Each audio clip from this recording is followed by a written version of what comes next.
గణేష, ఏంటయ్యా ఈ సంవత్సరం ఎలా చేసావు? ఒక పండగ లేదు, ఒక పబ్బం లేదు. నీ దయవల్ల గత ఏడాది నాకు మంచి జాబ్ వచ్చింది. నేను సంపాదించిన డబ్బులతో నీ బొమ్మ కొని మా వీధిలో వాళ్ళకి స్పాన్సర్ చేద్దాం అనుకున్నాను. ఈ కరోనా దయవల్ల ఏది లేకుండా పోయింది. మానవా, బాగున్నావా? ఎవరు? ఎక్కడి నుంచి వచ్చింది ఈ వాయిస్? ఒరే మాదాపూర్ మహేష్, నిన్నేరా? నువ్వు మనిషివా? సారీ గురు, నువ్వు విగ్రహం అనుకుని నీకు దండం పెట్టేస్తున్నాను. కానీ గురు, వేషం మాత్రం అదిరిపోయింది. ఓరిని, నేను నీ మొబైల్లో ఉండే వాల్ పేపర్ లా కనిపిస్తే గానీ నమ్మేలా లేవు. నేను నిజంగానే వినాయకుండ్రా బాబు. ఊరుకో గురు, నువ్వు మరీ కామెడీలు చేసేస్తున్నావు. రేయ్, నువ్వు 7వ తరగతిలో ఉన్నప్పుడే మీ నాన్న జోబులోంచి 1000 రూపాయలు కొట్టేశావు. ఆ విషయం ఎవరికైనా తెలుసా? ఈ విషయం నా గణేశుడి తప్పించి మరి ఇంకెవరికి చెప్పలేదే. మరి అదేరా నేను మొత్తుకుంటుంది. నేను నీ గణేశుడినే. గణేష, గణేష, నన్ను క్షమించు గణేష, ఈ అపరాధిని మన్నించు.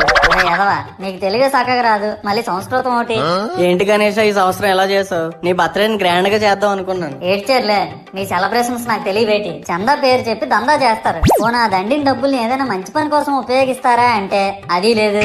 పైగా నా విగ్రహాన్ని కొనడానికి పెళ్లి సంబంధాల్లో పిల్లని చూడడానికి వెళ్ళినట్టు పలోమను 10 మంది వెళ్తారు. అందులో ఒకటికి ఆ బొమ్మ నచ్చిందని, ఇంకోటికి ఈ బొమ్మ నచ్చిందని. నా కర్మ ఏంటంటే అక్కడ ఉన్నవన్నీ నా బొమ్మలే. మళ్ళీ తీరా 10 మందికి ఒక బొమ్మ నచ్చాక అమ్మేటోడు అలుసుగా తీసుకొని 10,000 15,000 అని బాంబు పేలుస్తాడు. ఎందుకురా బాబు ఇంత రేట్ అంటే, కలకత్తా నుంచి తెప్పించాం అంటాడు. నాకు అర్థం కానిది ఏంటంటే, ఎక్కడైతే నేను కలకత్తా నుంచి అయితే నాకన్నా మునగాడు వస్తాడా, అక్కడ కూడా నేనే కదా.